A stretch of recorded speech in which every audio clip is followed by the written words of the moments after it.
charge of the Zoom, so I wanted to introduce myself when I'm speaking so that you know who's speaking on behalf of the people who are safely still on Zoom. I want to start by letting you know that before the meeting even starts, we have a little protocol to make sure this meeting runs well, nicely, and that we all adhere to some great community meeting rules. So some of you were given a nice little sign-in and a piece of paper. If you want to click to the next slide, I'll let you know some of our great rules that we have in place. Go on. So the main thing that we want to make sure happens today is that we all treat each other with respect and decorum. We're just here to have a wonderful conversation and to inform our neighbors about what's going on in our community. What could be more wonderful than that?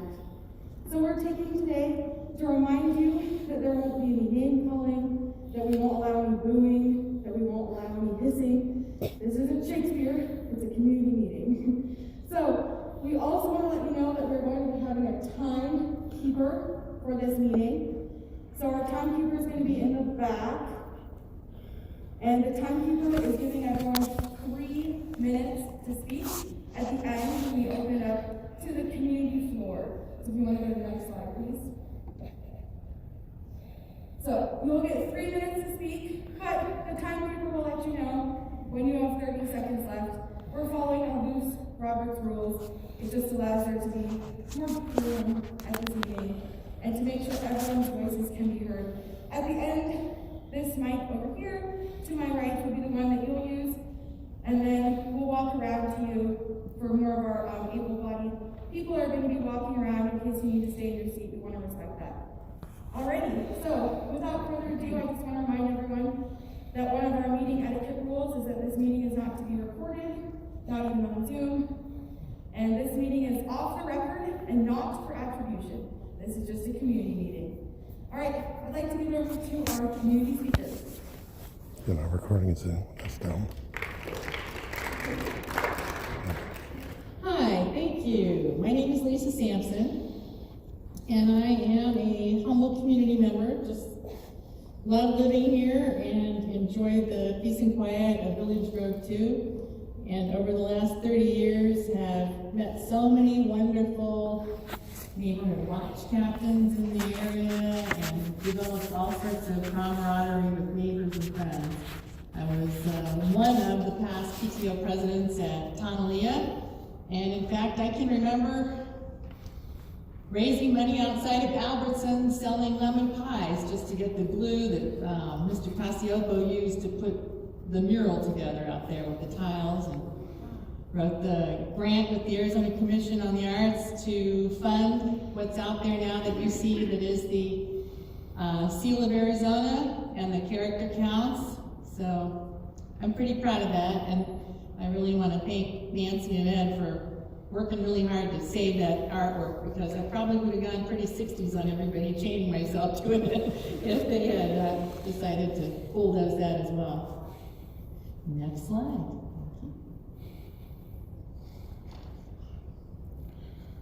So I'll try and speak faster so we get through all of it. The purpose of tonight's meeting is basically because, well, and I sort of drew the short straw to be the speaker, but I felt it was important that since I was one of the 20 people that Scottsdale Unified School District allowed into their meeting, maybe some of you remember receiving, on December 5th, Saturday, December 5th, I got this in my mail. It was real nice, pretty color, and it just says, join us on Thursday, December 10th at 6 p.m. at the Mojave District Annex, and we'll have a discussion about the future of the old Tonalea property. So then on the back it says, in-person attendance limited to 20, RSVP to Jennifer Hall, who I learned later was part of Rose Law Group, which I guess her email's on the bottom of that. But they were only letting 20 people in because of the pandemic, which I really appreciated. And everyone was masked and social distance, and we learned what the proposal was and what we were looking at. But as time went on, there were still the same number of people that were in the room. In fact, I remember looking around in March, and there were only 8 community members that were sitting there, not including those that were presenting. So I just felt that in the interest of sharing information, and that's the only point of it, is just to share information, that I would do my best to try and regurgitate everything that I had ever heard in those meetings. So, next slide.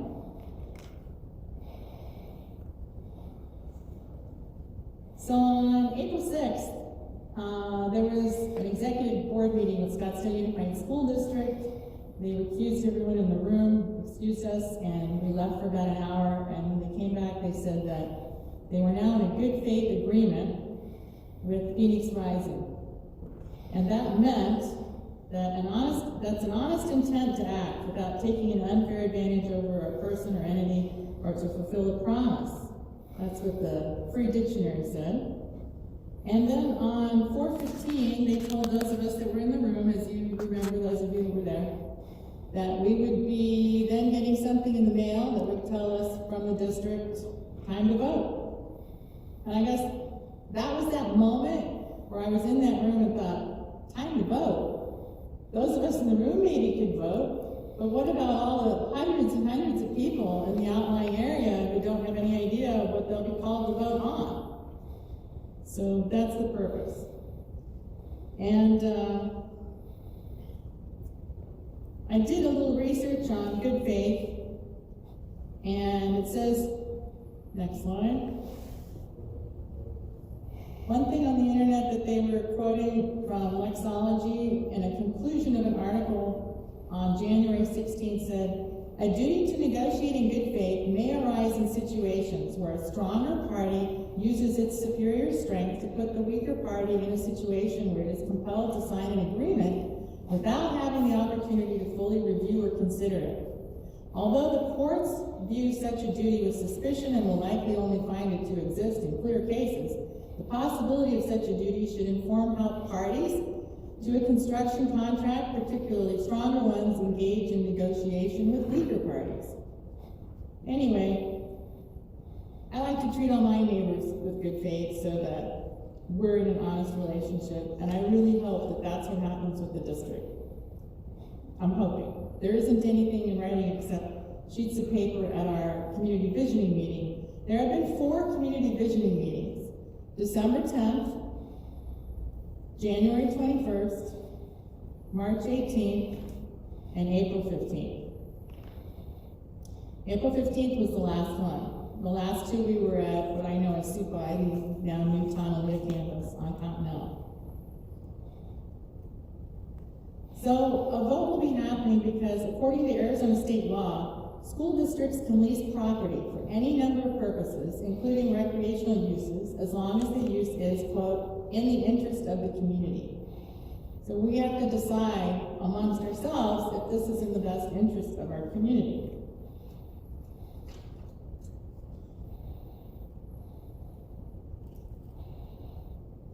We really already talked about this, but you are going to be asked to vote. And all that most anyone in that room April 15th knows is that you'll receive something in the mail, and then you'll be going to Coronado Auditorium. I don't personally know if it's in person, if it'll be on your phone, if it'll be an app, who will be proctoring it, who will be counting all the votes. I really hope it's very impartial, whatever it is. A very fair vote. So this meeting, just so I can be very clear, is not a vote. You're not going to vote on anything. It's just for information. And our goal is to inform you because so few neighbors were allowed access to the information. And I think we're going through this happily faster than anyone thought.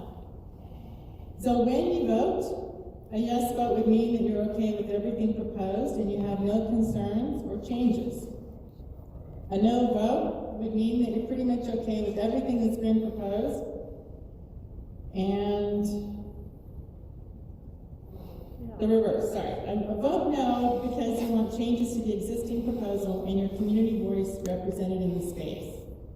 And so the reason that I've been pretty vocal about voting no is that, in my opinion, I would really like to see that maybe an inch or 2 of paperwork was crafted by Phoenix Rising and put up on the district website, boring as it may be, just to peruse through all the gory details of every Yeah. single inch of what they're proposing over there.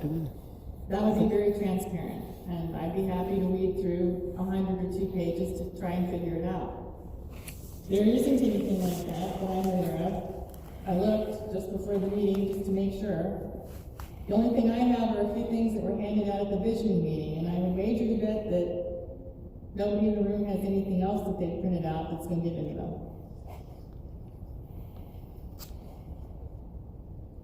So, and there are other people in this room who could do the history probably better than I can, but the history of Talia is a long and glorious one, and there are people in this room whose kids and grandkids went to Talia, and my 2 daughters also went to Talia. It was demolished the last semester, I believe, and again, there's people who might remember better than I do, but the last semester that I can remember is spring of 2014. It was demolished in late November 2017, and again, thank goodness, the artwork was saved on the mural in the admin building.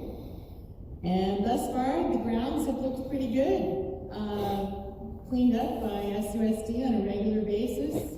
Grass mowed, looks pretty good. They have a cell tower on there, which brings in an annual income, which I'm sure helps with that. So they may not be making a lot, but they're maintaining. So who is the proposal with? The meat of why we're here. The proposal that's been given to Scottsdale Unified School District is with Phoenix Rising Football Club. It is Arizona's largest professional soccer league. It's not a professional soccer. Did I say that wrong? It's not a professional soccer league. It's not professional? It's not a professional soccer league. Okay. It's a youth soccer club. It's a soccer club. No, if you look up, you look in the wrong place. There's a Phoenix Rising Professional Soccer Club. This is the Phoenix Rising, Phoenix Rising We will nonprofit. henceforth call them Phoenix Rising, since I don't know the first. But I do like soccer. It's a very wonderful game. They have a lot of locations. The closest one is 10 minutes away from here. It's 15.8 acres. Soccer training and stadium facility with a capacity of 6,200, and that's the one that's right there at McClintock in the 202. It hasn't been there for a year. So Phoenix Rising is also in the process of opening a location at Wild Horse Pass next month. We've done a lot of press on I was it. there. And according to the website, they also have Desert Foothills, West Valley, North Valley, Prescott, Scottsdale, Southeast Valley, many different fields that may not be their actual fields, but are fields that are used for Phoenix Rising. And they have a good relationship, obviously, with those people. Is there a clip? Not yet? Okay.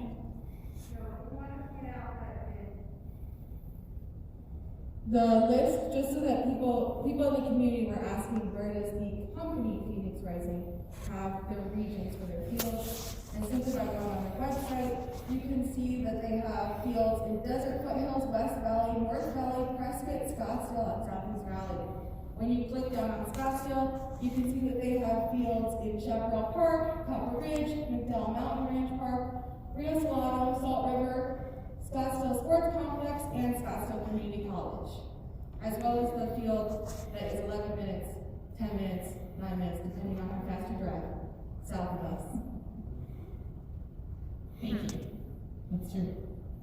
They currently, as far as I'm aware, they don't have anything in a residential district presently. This would be the first.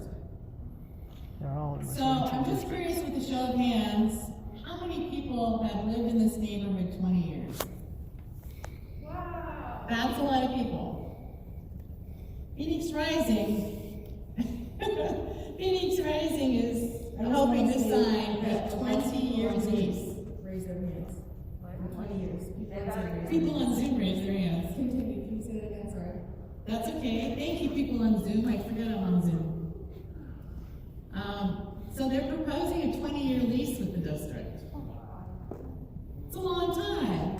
It's not like a trial. I mean, they are going to be redeveloping it if this pursues and goes through.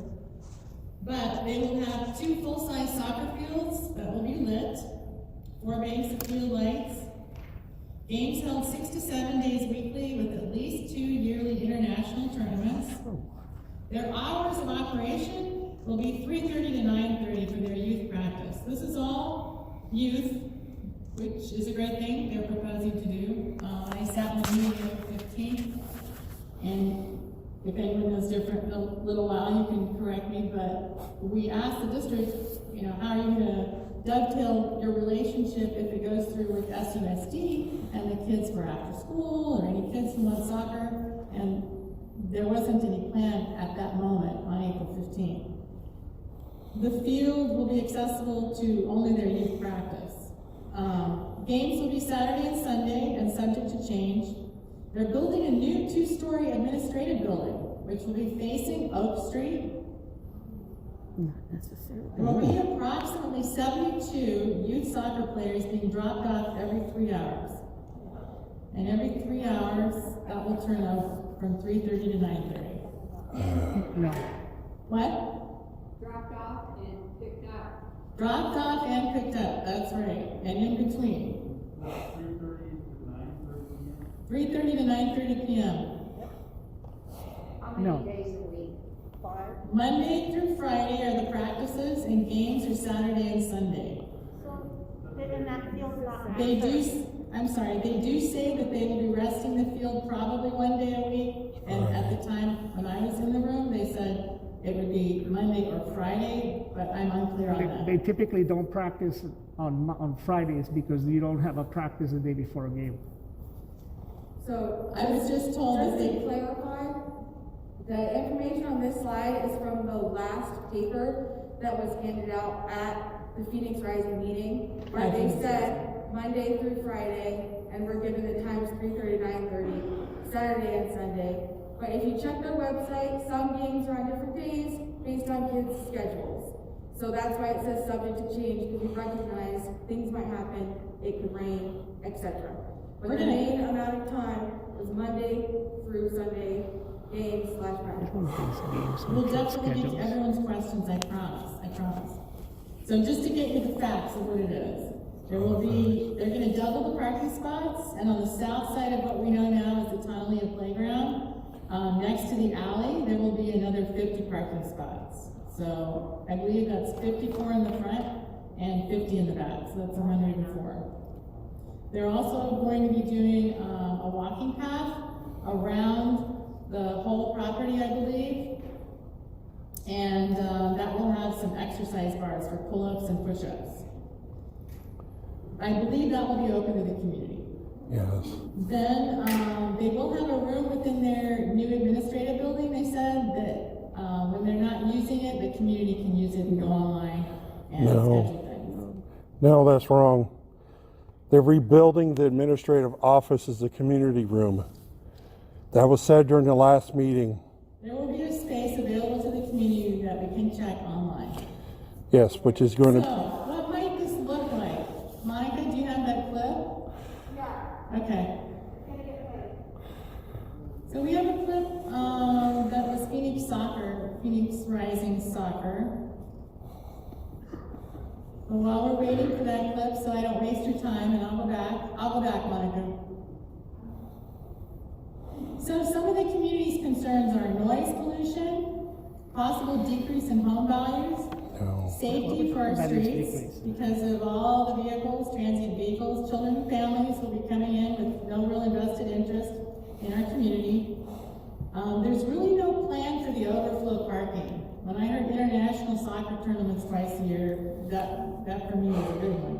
But no plan for overflow parking and continually new drivers and traffic in our neighborhood, adding to the already increased volume that we've seen.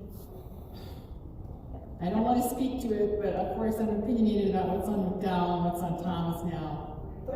13 huge complexes within 2 miles of us. She's, community member said 13, what was it, All the apartments and the condos. yes. Condos, apartments, yeah, it's really increased the traffic on 68th Street, no doubt about it. So Phoenix Rising, as we already stated, has a field 9 to 10 minutes from this proposed location. And we'll probably have a lot of trash, surplus players, fans, staff, family. The plans for the two-story administrative building are not in the historic preservation code. And this is Phoenix Rising's first foray into a residential neighborhood. I mean, I can't even build a 2-foot wall up front of my house, and now we're gonna have another two-story building. We are a historic, where I live in Village Grove, and for those of you I recognize who are also in my neighborhood, directly south of Oak and west of 68th Street, we are a historic preservation district. So that's a big deal for us. The plans for the two-story, okay. We've had a lot of frustration because the communication has been slim to none, and SUSD has only notified, I already went over that, but a slim number of people. So that's, again, the purpose of tonight's meeting. Monica, do we have that clip? Yes, the clip is ready. Okay, This is I'm gonna just to go. give you an idea of what it might look like if Phoenix Rising were in our location. Obviously, this is not 100% accurate because it's not tunnel yet, but this video was taken in February of 2021. Recent. 2 months ago. The Phoenix Rising is time to move. The Valley's largest professional soccer club has a new home, and they hope it'll improve the experience for players and fans. Only Fox 10 was allowed inside the stadium to get a closer look at all the upgrades. Photojournalist Brian Kay shows us around the new state-of-the-art facility.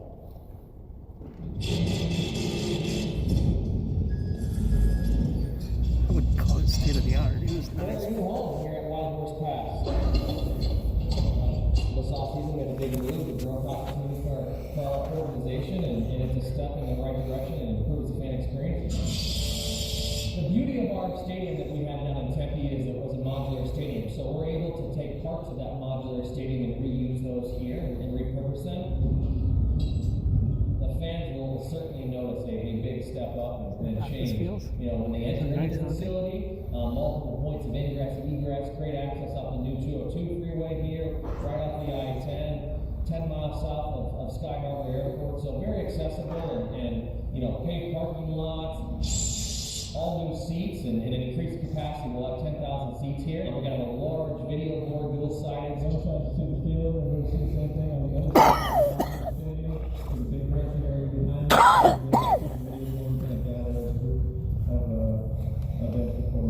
And then once they're in the match, they're going to see hopefully some great highlights, you know, from the performance on the field. So we're now dropping our premium suites into place.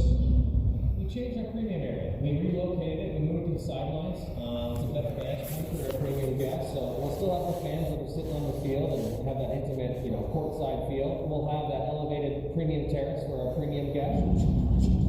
Our training facility, we got 2 fields now, 2 full-size fields. We only had 1 practice field before, so we're able to do a little bit more programming with our youth academy, and our youth teams can come out and train. And we made some modifications to our training building to make it more accommodating for our players and our medical staff. Our visitors now have their own locker room building. We previously shared that.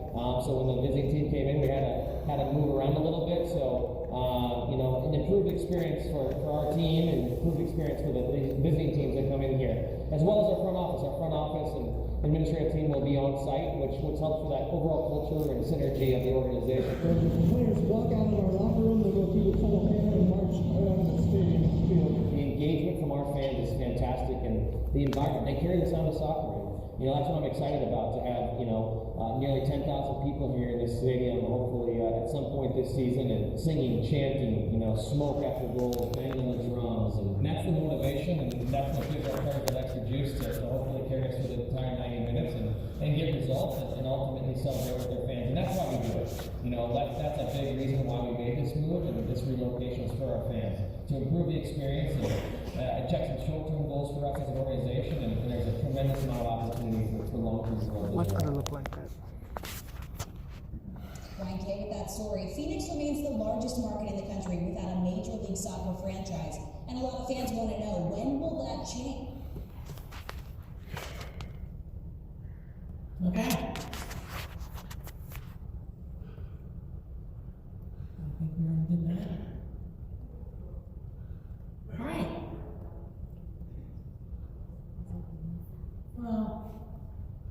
thank you for watching that. Again, that's not what Honolulu would look like exactly, but that's an example of Wildwood Path, of course, Path, which is huge and accessible at the moment to all they're going to open it soon. So, I want to talk a little bit about the things people have heard about selling the property and what's going on with the property. And, there are a lot of things that are able to be researched on the internet. Maricopa County has all kinds of listings for that property, so I wanted to bring up an expert, a neighbor, Dave Vogt. Would you join me up here?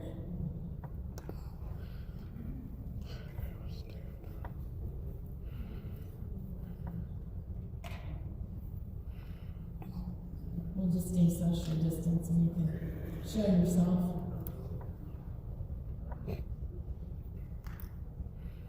Can you hear? Yes. Is it okay? You can socially distance. Well, I left this here because we shared that. Oh, okay. Well, I don't know a whole lot about the school district's ability to sell property, but I do know that it does require a community vote. So I'm not sure. Ed, you saying no? It doesn't, but go on. The biggest point that I want to make wasn't necessarily the sale of the property, but to encourage any of you to see what Phoenix Rising, they have a facility at Cochise Elementary. That's what went on April 15th. Can't understand it. And I'm through there, I go through there every weekend, every Saturday and sometimes Sunday. And they have a soccer there. It's a great activity. But the street on 84th Street, right where you enter Cochise, it's bumper to bumper parked cars, bumper to bumper on both sides of the road. Their lots are completely full, and there's just hundreds and hundreds of people there. And it's a residential neighborhood. And to me, having that in our own neighborhood, that's very, very concerning to me. I mean, traffic. What does it have to do with him being a little 13 multifamily complexes being built or have been built? That's a lot of traffic in and of itself. And to have Phoenix Rising, they said they have 104 spaces dedicated, and that's fine. And they're going to drop off, 72 kids 72 kids, yep. every cycle. Every cycle, every 90 minutes or Every 3 hours. Every 3 hours. It's not 90 minutes. And, and you say drop off kids and then the cars leave. I kind of doubt that that's the scenario. They don't drop off. So I'm just envisioning cars parked down our residential streets, parked illegally, ignoring no parking signs. There's 104 spaces for parents, kids, staff, coaches, referees. To me, it doesn't sound at all adequate. And not to mention the noise, and it's 6 days or 7 days a week, maybe 6, but it's every day, 2:30 to 9:30 during the week. So it gets quiet at 10, once, I don't know what kind of noise, 10 to lighting. I would just encourage you just to get a visual. Go to, on a Saturday or Sunday, just drive by Cochise Elementary and see what they got going on. That would give you a reasonable sense of what it would look like here at Town. What elementary school is that again? Cochise? Cochise, okay. It's on 84th Street between Beale and Do you have any idea how many parking spots they have there? I don't. I just looked at an aerial view. Maybe there's 100, 150, I'm not sure. But they have a park right next to it that has a Yeah, park. maybe there's cars parked over there as well at Mountain Park. But just 84th Street right in front of the school is just, it's very, two cars passing. I think that's YSL. It's cramped. Well, thank you, Dave. I also wanted to mention that What does that? you had shared with me a tax assessment document, which was listed on the Maricopa County site that stated that this property was sold for $0. That's right. And that is, again, $0. Neighbors who lived when this property was developed into Tonawanda Elementary School say that developer, Allied Builder, who built our historic homes, donated that property for the purpose of it being a school. which again, Tonalea was actually built in 1962, according to this document that I got off, well, that Dave shared with me from the Maricopa County Records. But apparently no money changed hands, and it was a sale for $0. It was gifted. It was gifted, I think so.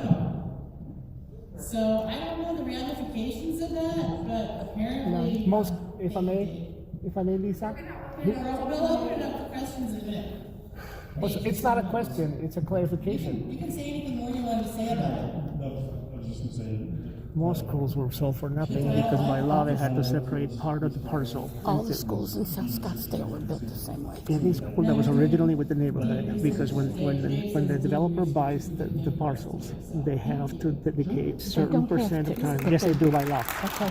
Certain percent of the land has to be left for school and for So this property is most likely not going to power be cables and all sold, that and stuff. legally, it's possible it's not even able to be sold. No, you can sell it. She said numerous times in every meeting that I've ever been to publicly, and it's up on YouTube, that they are not going to be selling this property.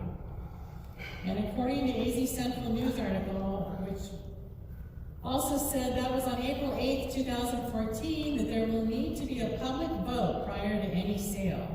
And that was coming back in 2014 from the Government Relations Director. That changed in from the Arizona 2017 or was it Association 18? Of School Business Officials. And the law was changed since then. Please repeat that line. Okay, so according to an Arizona Central News article on April 8th, 2014,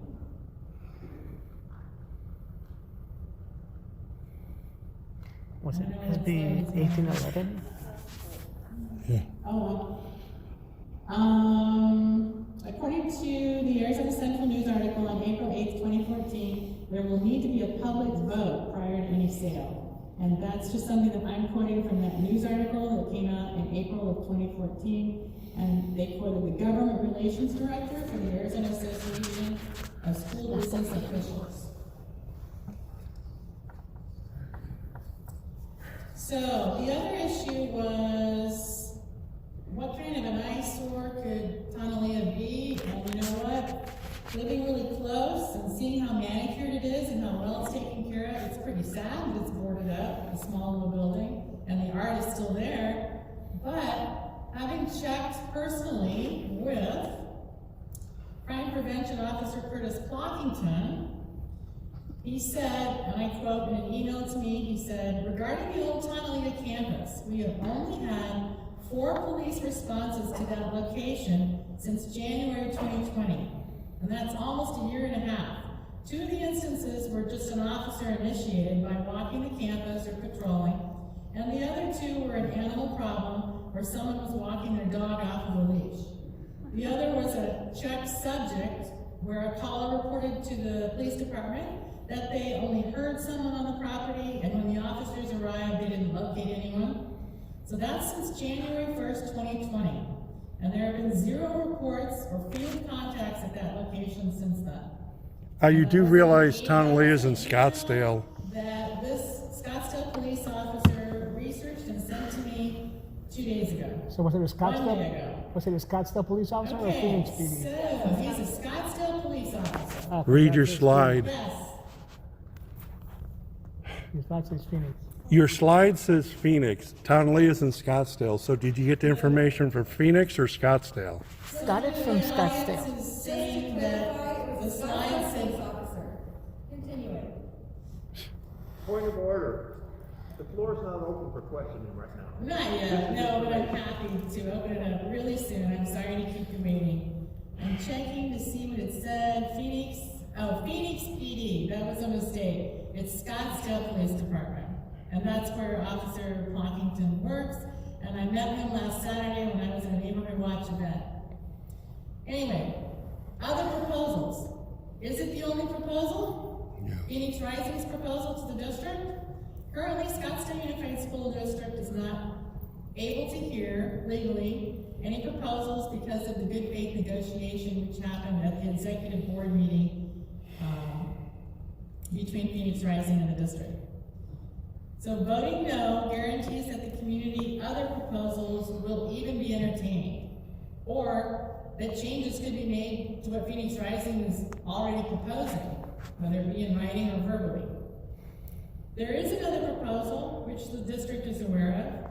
We're not going to discuss any other proposals at this meeting. I want to be really clear about that. That's not my goal for this meeting.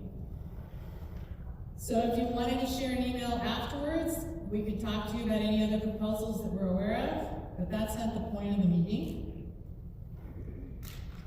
And you all have waited very patiently. The next slide obviously says community input.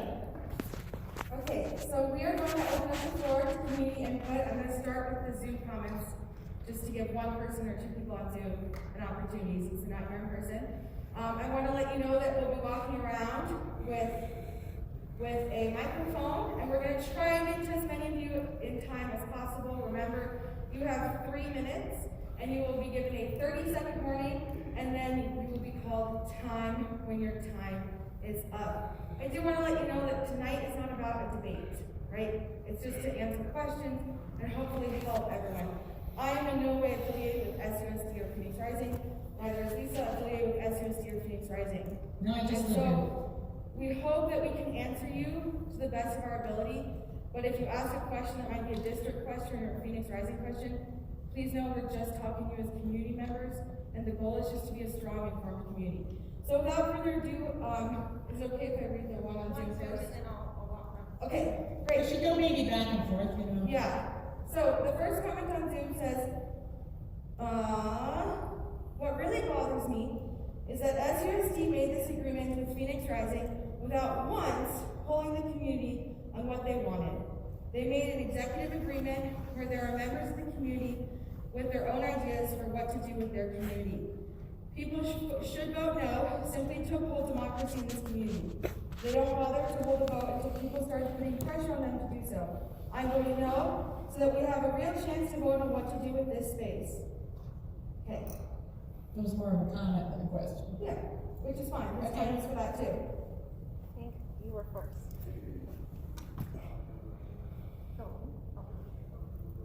Thank you.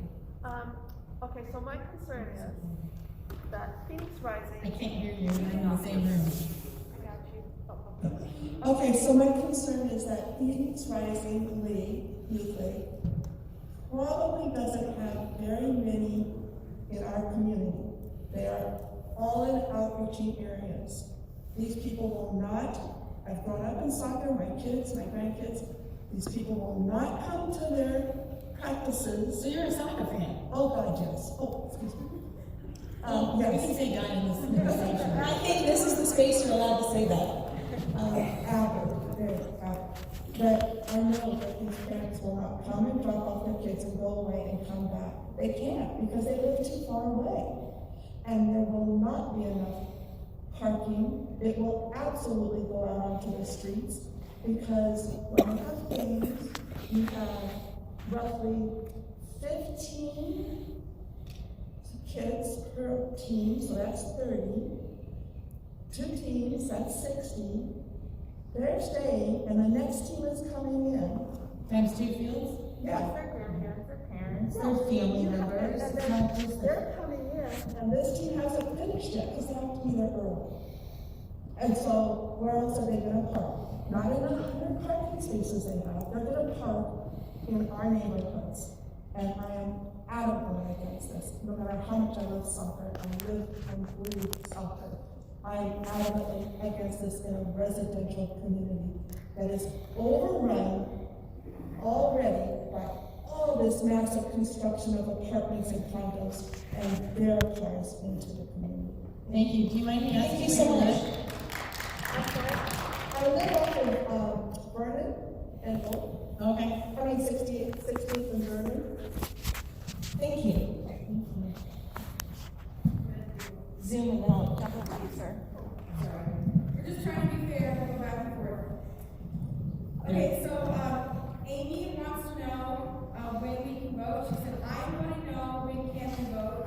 So just to readdress this meeting is obviously not a vote. Personally, I have no concept of when the date. Oh, that's better, isn't it?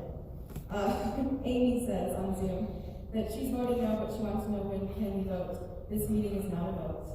But SUSD has claimed in their last meeting that they're sending out some form of communication with the community where they will let you all know of a community vote. Which they said would be soon, maybe a week or two. Yeah. And that was on April 15th. Back to the floor. Hi there, my name's Terry, and I've lived in the South Scottsdale area for over 40 years. I've been going to soccer games for quite a few years. And I'll tell you, the traffic at every soccer, I go from Queen Creek, Gilbert, Santan, every field has thousands of people at it. And there is traffic on dirt fields, down streets. All of that's people. No, I got it. But, okay, you guys know about that part. What about, somebody talked about the safety, what's gonna happen with all these kids running across the street, across 68th Street, from all these side streets with the traffic that we have already? What's gonna happen with some of those kids? You don't think, I mean, we've gotta bring safety into this. Tell these people that this isn't going to work. You can't bring something like this into a little residential community. It's ridiculous. There's not a lot of kids in this neighborhood anymore because of what's happening with the real estate. The realtors are buying up all these homes, turning them into Airbnbs, which everybody loves, I'm sure. And we got to vote no for this. It's just crazy. There's so many other places that people can play at, great big parks. And they're full every weekend. And this is going to be an ongoing situation with this soccer league. I know it's youth. Nobody knows what the ages are. I really haven't heard anything about that. But there's going to be kids running across all these streets with all this traffic we have. And we can't allow this to happen.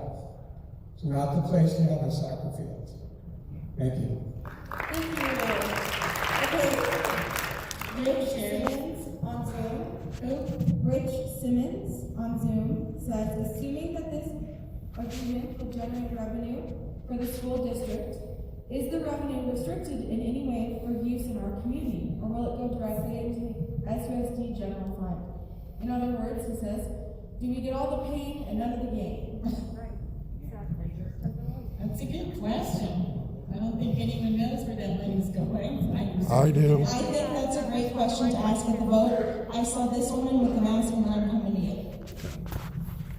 Also, to answer a question about safety, when Tonalea was the elementary school, they did have 2 crossing guards, one in the main by Oak. The crossing guard was Mr. Heather, he was my crossing guard, so that dates me when I'm there.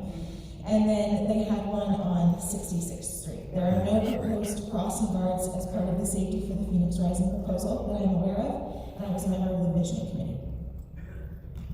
So to kind of piggyback on that, I went to elementary school at Tonalea and got in major trouble for not crossing at the crosswalk. My kindergarten teacher got me and I got in a lot of trouble for it. Also, to your comment, 68th Street's gotten crazy. I mean, it's just even dangerous for adults to cross, not at the crosswalk on 68th Street now. So, to his comment, don't take this off. Do you mind actually, I mean, if you know, I'm okay. so Yeah, I'm okay. the people on Zoom can be heard, we're gonna have the person hold the mic for everyone because the people on Zoom are having a hard time. Oh, I'm sorry. But yeah, it's extremely dangerous. And my mom and I both have been through soccer things and watching kids just running all over the place like crazy little animals, not realizing what they're doing. But on the Zoom with the revenue, Scottsdale kind of tends to do a lot of this. And do you know if North Scottsdale is going to get a vote in this situation? No. It's just going to be South Scottsdale, or? I would only be guessing who's going to get to vote, but I would hope it would be those of us in the affected area. Affected area doing the math, we don't know. Is SUSD going to call that 1 mile, 2 blocks? I don't know. Yeah, the reality is the board doesn't need our vote at all. And so it's kind of like we all just, a bunch of us just stayed in the community, so we have a lot vested here. And I've been around with the Phoenix Inferno was here and burned out in a few years.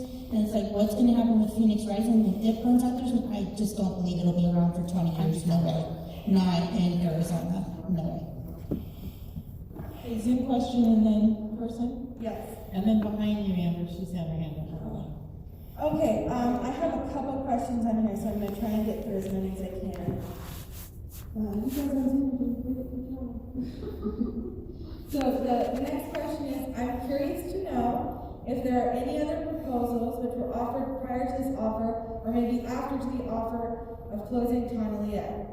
And then they continue to say, I'm trying to read the continue.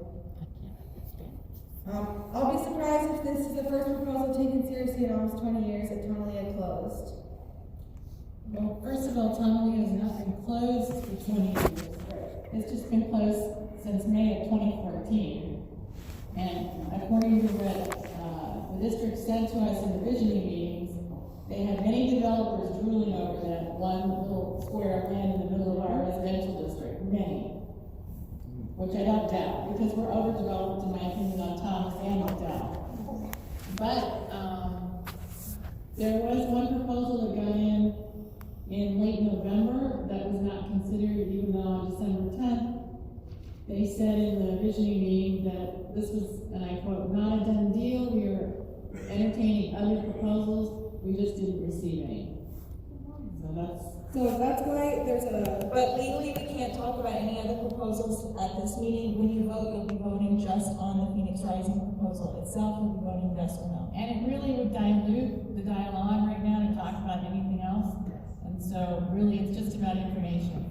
So Amber, the lady in the light. I want to ask this one really quickly from someone on Zoom. It's a fast comment. Do you know if the community vote alone determines the decision? No.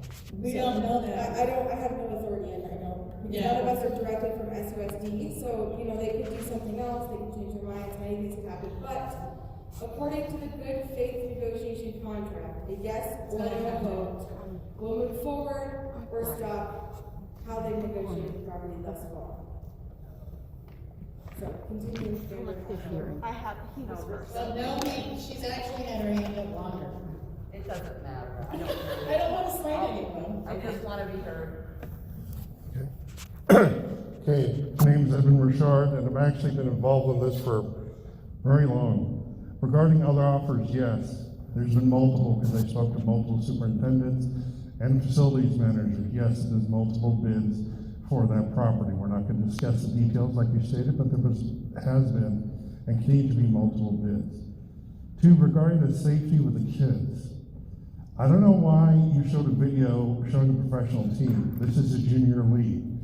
And using the comparison of Cholla is rather humorous because all elementary schools are around residential areas. Also, schools don't just say soccer only. Look at Mojave. They hold soccer, baseball, and everything else around there. So the parking estimates are actually being done by Paul Basha. You remember him? He's our disgraced traffic guy. He's the one hired by them to do that. So they stated that if there is a parking issue like that, then Phoenix Rising will probably have to pay for additional enforcement. So I mean, that's something still in the future. As regarding noise, I've been to the youth games. It is not loud. You can't even go into the street and hear what's happening. There's no PA systems, no speakers, no TVs, anything else like that. And regarding the sale of the property, that law you quoted was changed in 2017, 2018. By a simple majority, the board can sell and trade that property without any community input. And regarding, does the community get money from this? No.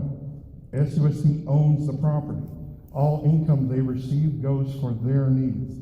The community is not considered. We don't own the property. Also, Mrs. Sampson, while your neighborhood is historic, mine is not. So you have to balance out the whole discussion because I have everything recorded from our meetings they provided. There is not just, hey, this one neighborhood gets this and the other one doesn't. This is a dynamic process, and yes, we need to listen to this. And I can guarantee you, if Phoenix Rising is kicked out and they say no, we're going to get high-rise development.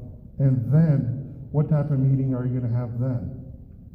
How can you guarantee it? because I know the names of the developers who are currently bidding on it.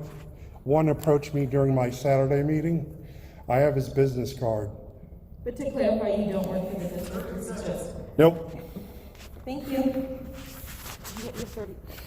Yep. Okay, so on Zoom, I'm gonna put you on, I'm so sorry, Allison Genovia says, for those who live west of Tonawanda, specifically the streets Cypress, Montevista, Colony, do you think that the construction and when the building is finished, the traffic, the Phoenix Rising proposal will cause the residents to drive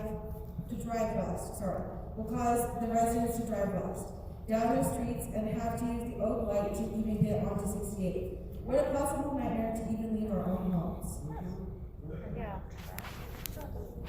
It's your time. It was the lady behind her, but that's okay. So one of my questions is, has there been, or is there actively some group or whatever that's trying to get the word out? My parents have lived there since '66. So I was probably the 4th year that graduated from Tonawanda. Wow. So the group that's trying to get it out is just community members. We're just trying to get the word out. Yes. It's really sad. I thought it was sad too. I put a lot of extra work into just getting information out and trying to make it as accurate as humanly possible. I drove into the parking lot and I was appalled. I'm active politically and in the community because I'm very concerned about what's happening in our world. And everything that I go to, there's quite a bit of people. I don't know how you get people active. I don't know if it's because there's an older population. I don't know, because I don't live in the community, my parents do. I don't know what kind of a mix is in the community around my parents, my home front. Right. Which will be my parents are 88 and 91. So very shortly the house is going to be, I'm the only child left. So it'll be my responsibility. So I'm real concerned that there's not, this is the first I heard about it. This is the first my parents heard about it today. And my mom called me in hysterics. And wanted to know if I knew how to get on Zoom. And I said, what's going on? And she told me, and I said, I'll go there. And then I'll report back to you. Because it's better than, and my dad can't hear very well. He would really have a hard time with this. One of the things that concerns me, besides the traffic, would be we're right across. We're down 4th Street, 4 houses from Tonawanda. What street? On Oak. Oh, okay. South side. North side. Okay. And so I can't imagine what that would be. But I also think about those, when you showed that thing, I saw those big light poles, and I'm like, oh my God, what is it gonna, I just can't even imagine. It's disheartening. And then my third question would be, when it went into the one that's on Via Linda, Cochise, I think you called it. Cochise Elementary. How did that happen? And was there community involvement against it? And, you know. Dave, do you know? Can I answer that? Can I answer that? So, real quick about the lights. The district rents. 1 second. The district rents all the facilities.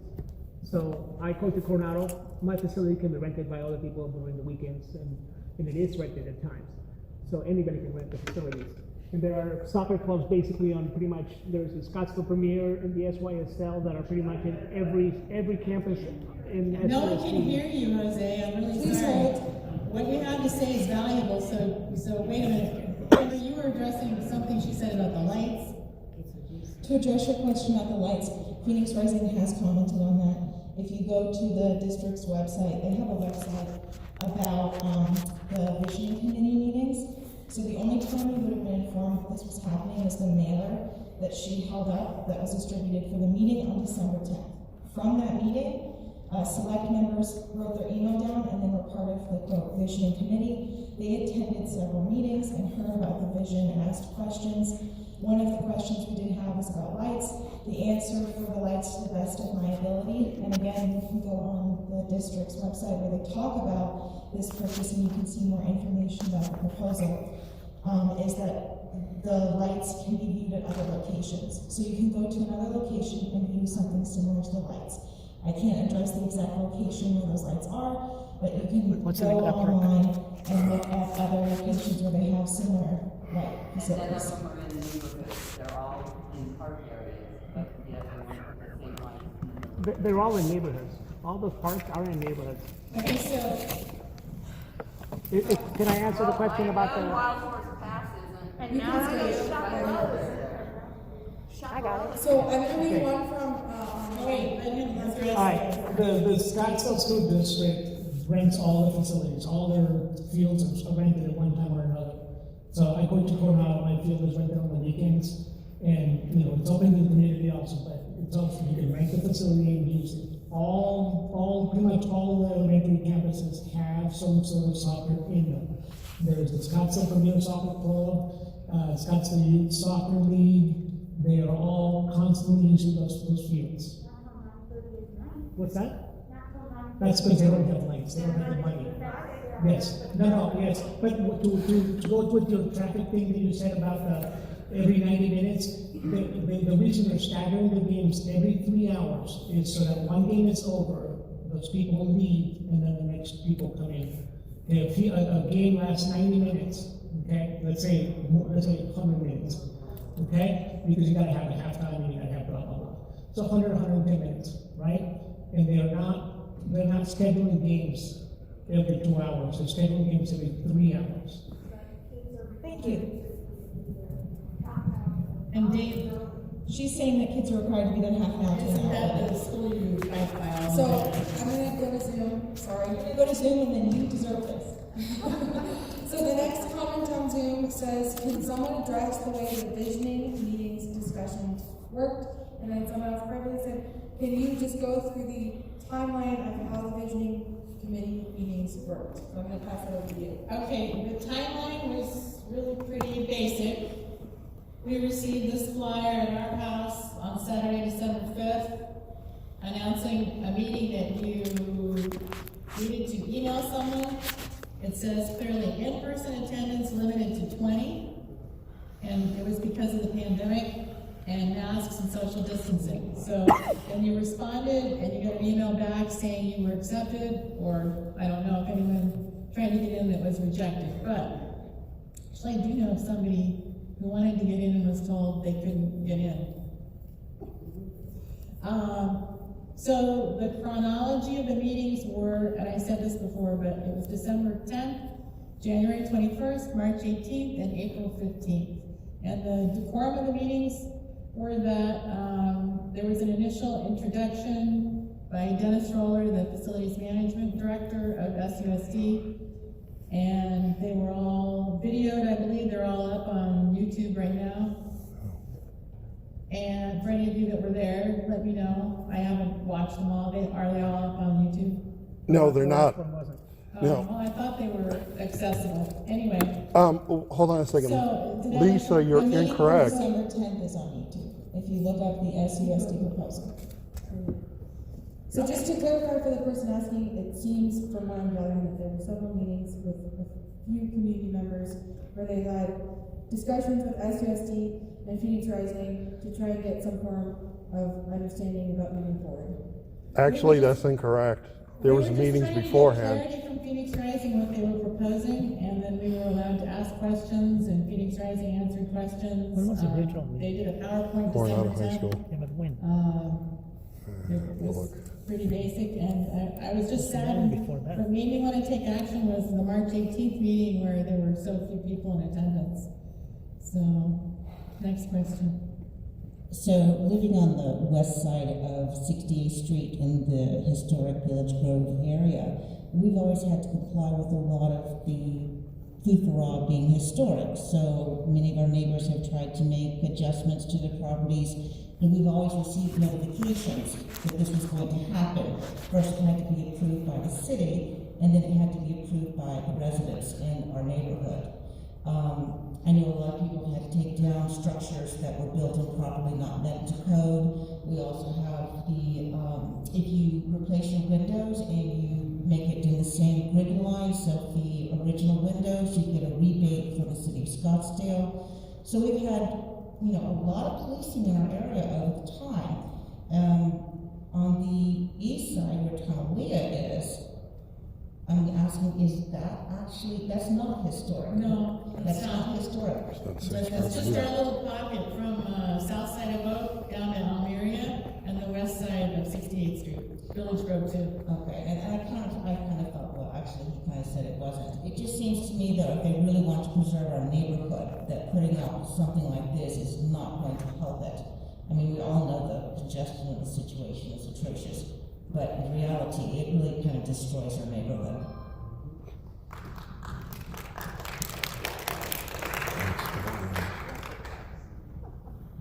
It's 8 o'clock, we're gonna take a few more questions.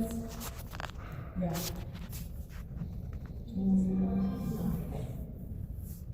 I'm trying to get to people who haven't spoken yet. So I'm gonna go for this one really quickly. Has there been any talk on what they plan to do to handle increase in traffic on 68th Street? It already feels like life or death using the median to turn into my home daily because people use it in the central lane as a passing lane. Yeah. Has there been any talk on what they plan to do to? At the meeting on December 10th, they had a gentleman who works in Basha who spoke about the safety of the property. Later at visioning meetings, we addressed the safety, and they said that potentially, depending on the traffic, they would put up do not park signs. But you have to call the city for those to be enforced. Hi, my name is Tara. I live on Monte Vista. You can see the playground from my front yard of Tonalia. I miss the lively sounds of the kids playing out there. There were times of a lot of traffic. There was a two-story building there, never bothered anyone. And so this is just replacing what was there as far as height. I've lived in the neighborhood since '79. I graduated from Coronado. I have 3 boys, also graduates of Coronado and in the Coronado complex. My fear is that with the declining enrollment of Yavapai, Coronado, other schools in the Coronado complex, we are at risk of losing Yavapai. We're at risk of possibly losing Coronado. The district has no money. They need money. Do you think that they will, you know, they could make money quick and sell this property to a developer? I would much rather have the soccer field. It's a youth program. You showed the professional new stadium that's being built for adult soccer. These are young kids, 4 teams on the field, staggered. So there'll be limited number. It's not enough. Those lights that they have at Gila River are huge stadium lights. These are low-lit lights they're proposing, similar to what's along the canal. They don't have skill into the neighborhoods. They're only like the fields. I guess what I'm saying is I would much rather have the sounds of youth soccer than of mid-rise apartments or condos there that the district sure as heck could use that money. And you know what, they will. I saw Scottsdale High get sold. That was really sad. Yes, it will happen. Other districts will trade and swap property where there's growth now in Scottsdale. They need the money other places. The state is not funding education the way they should. So districts have to get creative in ways to come up with money. And this is the perfect thing for them to sell this property. I don't want to lose Just, that. I'm sorry, I just want to point out that you're at time. That's it. There's a lot more, but I'm voting yes. Thank you. I think everyone has a fear that they will sell it, and I think once the facts are nailed down, whether that's legal or not, then we'll all understand whether it can be sold or not without a vote or not. I have to get people to comment. I'm gonna go 1, 2, 3. So may I go for Zoom? I see so many hands raised here, and I'm sorry, this is one of only 3 more Zoom comments, if that does help. Does anyone know why Phoenix Rising needs so many practice facilities? What does SUSD get out of this? Why would Phoenix Rising have to practice on a field that has been used all week long? And are they still going to use flood irrigation? Well, I think that was actually answered by our last person who spoke, who said, you know, what they get out of it is a lot of money. I'm sure the irrigation will stay, that's a city program, so irrigation, no, city. They won't irrigate. It's gonna be a sand-based field, so they're gonna raise what's there, and what they do is they put If sand. you speak slowly, I can say what you're saying. Sorry. They're gonna be, He says there won't be irrigation, but it'll be built a different way. I'm just gonna surmise it, a different way, so that there won't be irrigation, but they will be definitely water. sprinklers. They use sprinklers. They use what? They'll have to use sprinklers. Sprinklers. We'll use right. sprinklers. Right. Okay. They'll have to, because you can't. Okay, so tonight on Fox 10, they had Chaparral High School on there with the big field lights they just installed in March is identical to what's going to go up over at Tonalea, the LED lights, and neighbors are already complaining that they see the lights, they're shining into their backyards, shining through their windows all night long. That's Chaparral? Chaparral High School. It is the same. It's going to be the large lights that shoot down. It's not what you guys have up on the canal bank currently. It's 80-foot tall poles. No. I think that they've already given us the specs on the lights, and we also have a couple of community members here who went out and checked on the lights at a different field where they said they did the same. Rittenhouse, that's it. Rittenhouse, thank you. Rittenhouse Park. But what I would do is I would go to SUSD or Phoenix Rising and try and look at what they say. If you have any questions about the lights, go to their website, look up what's been happening. They have a website where they have gone Lights are my least concern. and you can I thought they said it look wasn't on the where they have website. other locations where the lights are located, It's and on then the several other second members queue in of the here or vision something like that, committee somewhere drove else. out to areas where they had the lights and looked to see how the spill was, and we can decide. I appreciate the So on Zoom, someone said, do we know how much light pollution we can expect from the project, or is there any way to negotiate limits on lighting? What? I think Phoenix Rising has already done their very best to mitigate lighting, and they've put in, according to what little I know about the technology of the lights, that Phoenix Rising has mitigated the lights as best they can. I don't want to volunteer anyone else to speak about it, but there are other people who know more about the lights than I do. Okay, the school enrollment is declining, but there's the population of South Scottsdale is, as we all know, growing astronomically at double the rate of the rest of Scottsdale. And the largest age cohorts are in their 20s and 30s, and half of these people are married. I work in my garden and I see strollers go past every hour. So we currently have about 10,000 children under the age of 14 in our community. That's according to the last census. What year was that, 2010? No, this year. 2020. Our last year, 2020. Okay. That's increasing. So what are we going to do with all of these children once our other schools are full? If we have a 20-year lease on this property, what are they going to do? Build. Are we going to have to fork out a bunch more monies in taxes so that they can have a new place for a school? Do they even look at this? when they came up with this proposal. I don't know if you're rhetorically asking, should they shut down other schools? No. I'm not asking that. I'm asking, did they look at a 20-year lease and say, well, maybe since we have so many buildings, so many, like Air has, 80 or 90 townhomes, and that's just one development. That's a lot more people. So what are we going to do when we have It would be nice to have a school. It would have been nice to have the school rebuilt. We need a school. We tried hard. We tried hard to keep that. We will. We will have the Eventually, kids. yes. And it isn't going to be that long because I see a lot of Newer toddlers, yes. families.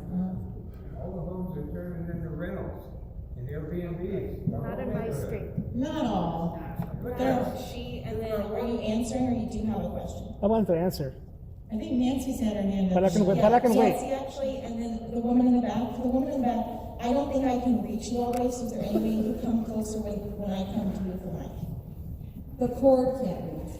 Okay, since I've been working on Tomalia School since the past 7 or 8 years, thank you, Mr. Hood. With this particular project, there hasn't been a traffic study done yet, and there hasn't been a circulation study done yet. That all is required by the city of Scottsdale, regardless of the fact that this is a school district and we are not subject to the same laws or ordinances. Yeah, we have schools that do have declining enrollment. I hate to say this, but Tomalia was bamboozled by a city official and a district and a board member, and your school got closed. Very sad. Mr. Heatherman had his way, we'd have taken him to court, and there'll be a few people sitting in prison right now. One of the things you need to look at is, yes, the district is considering what will transpire if we have children come into the area and our enrollments go up. One of the things we're looking at is the number of projects that have been submitted to the city for multifamily housing that haven't been put before the public yet. Yes, we have 10,000 units of multifamily housing. We have a good many more in the pipeline. And one of the things I can tell you is one thing that nobody ever asks, they need to ask, we're not building any more new streets. We have the same streets for ingress and egress and more cars on them. And if you don't start speaking up to the right people, that's going to be an issue.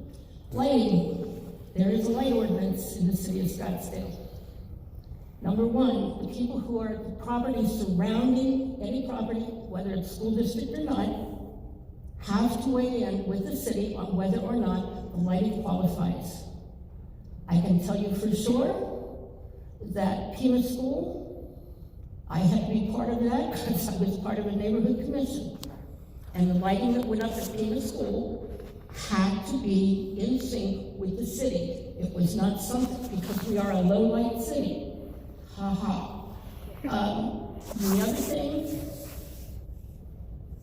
kids.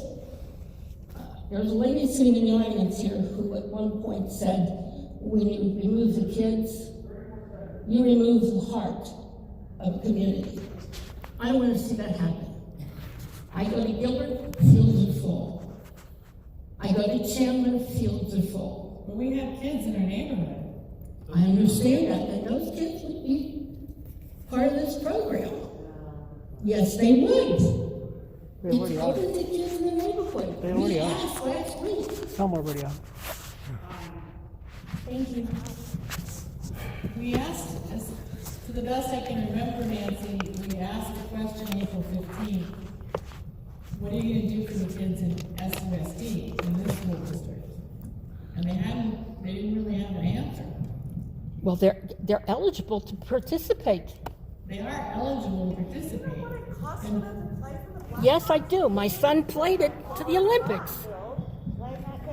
Order, please. Yes. But the play club ball is very. Yes. Okay, I'm No gonna matter who read you a play Zoom for. comment. It said, the traffic and sounds for Columbia from when it was an elementary school is extremely different than the type we would see from Phoenix Rising. The traffic from the school was gone by 3 p.m. Monday through Friday, with crossing guards and no 13 plus new apartment buildings. The traffic for the Phoenix Rising will be at the start of rush hour from 3 p.m. until 9:30 in the evenings, including weekends, very different. We are talking circulation of over 150 plus cars over the course of 6 hours in at least 3 increments. Also a comment. Very few.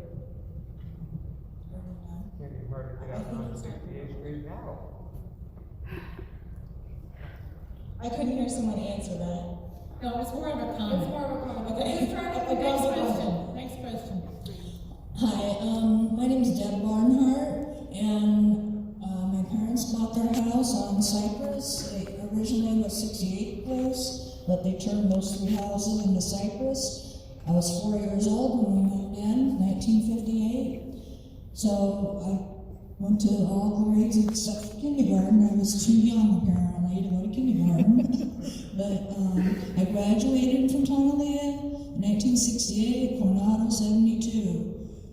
We're in the same house. My mom's 9 years old. We're trying to keep her there so she doesn't have to go to assisted living. So we're 2 doors. I went home for lunch every day down the alley. So we're 2 houses down from the alley on the east side. I coach I worked for Parks and Recreation from 80 to 87. So we did all the coaching of all the elementary from 4th through 6th grade. When they handed that over to Scottsdale Parks and Rec, we lived at Parks and Rec at Recreation when they had it, when I was growing up. We lived there. I worked there in the parks, after school parks, the summer parks. And it's just really sad that they shut down Tonalea in the first place.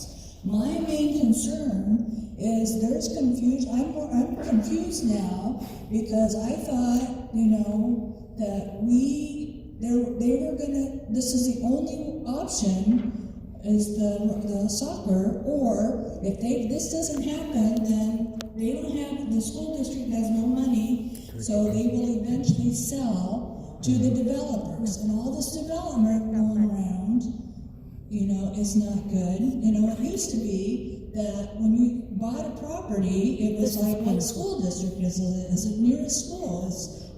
How are the kids going to get educated?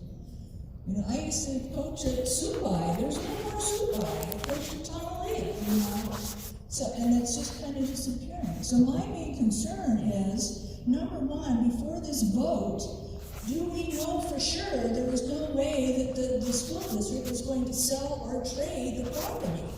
That's number one, before we even move on to anything. So for this soccer thing to happen, it sounds like it's like the best option as far as the kids and that, and it doesn't look terrible that they are keeping the fields and that. But it's been almost 7 years. Is it just going to be vacant? And for the school district to just, I think it's just an atrocity that they let that go down in the first place. They never should have let that dilapidate like it did. And they don't have any, they're not being held accountable for anything. So my main thing is, we need to have clarity. I think that to answer your question very briefly, at all the meetings, the visioning meetings that visioning members have attended, they said that they will not sell the property. We asked multiple times. Different people have different information, but they've said that they won't sell the property. I would encourage you that when they have the vote, Everything does have to be in writing. I would encourage you that when they have a vote to come in and ask that exact question, because I know all of us would like to. Thank you for coming. Sorry to move on. All right, I think we only have time for one more because we have an agreement with this facility to be out of here by 8:30. It's 8:22. My name is Jerome Russell, and I live in Highview. And I've lived in this area, and I still own several properties in this area since 1960. 1960. That's a long time. I've seen this area change. I've seen changes for the good, and I've seen things that just turn my stomach. First off, I would like to thank the Swantons for, the Sampsons for providing this time tonight to speak. And everything I'm saying is my personal opinion, and really I don't care if you like it or not, to be honest with you. In life, there's only three things that do not remain hidden for very long: the sun, the moon, and the truth. Tonight we're learning the truth. I wish there was more exposure like this. I personally have coached soccer. I played sports at Coronado High School. I was an all-state catcher in '68. I went to Paiute Elementary School. But that's not why my family moved to Arizona. That's not why we moved to Scottsdale. Winfield Scott brought this great religious concept, and he brought art to Scottsdale. That's what I believe Scottsdale is known for. And I pray and I hope that this does not go through. And what you stated about them not being able to sell the property, I believe there's a lot of legalese that prevent that from happening. I'm working with a company right now, well, not a company, it's a conglomeration. You're working with a company now called who? Repeat whom you are working with. The Friends of Capitol Park. And I don't know if any of you know about that or not, but I cannot believe what they have done to that desert landscape up there. It's criminal. President Theodore Roosevelt dedicated that land in perpetuity as a park. And I remember several issues trying to open Oak Street through at 66th Street. Just imagine what that would be like. It would be horrible. We're into a situation now where our density is increasing exponentially. Where's the water coming from? Lake Mead is down. It's down. We're about to go into a water crisis. Now we want to bring in more. This community is not based around that. It's not why I moved here. It's not why I stay here. So Jerry, you're saying that involvement and transparency, that's the way to go. I definitely agree. It's the only reason I'm doing this. Do we have time for more questions, or we? I'm so sorry to everyone. It seems like, to summarize some of this, that one of the main issues that we need to find out is, can the property be sold? And we need to have legal evidence to find out otherwise before we will understand it. To build a school right now is costing us about $12 to $18 million. I don't think depending on the she school. asked about better communication. We don't have meetings. $12 to $18 This million meeting to was put just into put on by a somebody community else. So member. The school district's not, we as far would as have I to go know, to holding any the other voters visioning and get a meetings. new bond. That was the last visioning meeting, correct? Yes, I realize that. Maybe. But it would help if we have the property. We still will have the property. But, We own the property. but with a 20-year lease. Well, Okay, well, the problem is this: So, is I want to thank we're you about all to so close much town, for the comments, Gallup. and just let you know that the only reason we're having a Literally, group we're call about to is close just it because because it's when our they move the time. kids out, the Hohokam kids back to Hohokam, Talangia will be I do empty. want to let you know if you They want have to no staff and very few students. So there's, unless the only thing I can see happening is maybe them moving the Talangia kids, the K-5 down to Yavapai and keeping Supai, making Talangia the Supai campus Supai again. And we're perfectly fine with moving forward with right now what Phoenix Rising has. If you're okay with that, vote yes. If you don't want to, vote no. Vote no because See, I hate you that. That's want not the changes true. to the existing So, proposal and you want your community voice represented in this space. When the vote happens, please check your mail. Please make sure that you watch out for when the vote is going to happen and you go in and you celebrate this neighborhood by having your voice show up in a vote. Vote yes or vote no. Thank you. I can't tell you Well, the problem is, how who is the school district? How do you trust them? Because right now, I can tell you the school board saying they won't sell, right? But that To changes clarify, every 2 someone years. just asked about eligibility for the vote. So We know nothing. the board Watch your now, mailbox, with the new show law, up the and board vote. can sell it. Thank you all for Now, coming. the current one doesn't want to. But the question is, if they close the advertising and it has final dia, and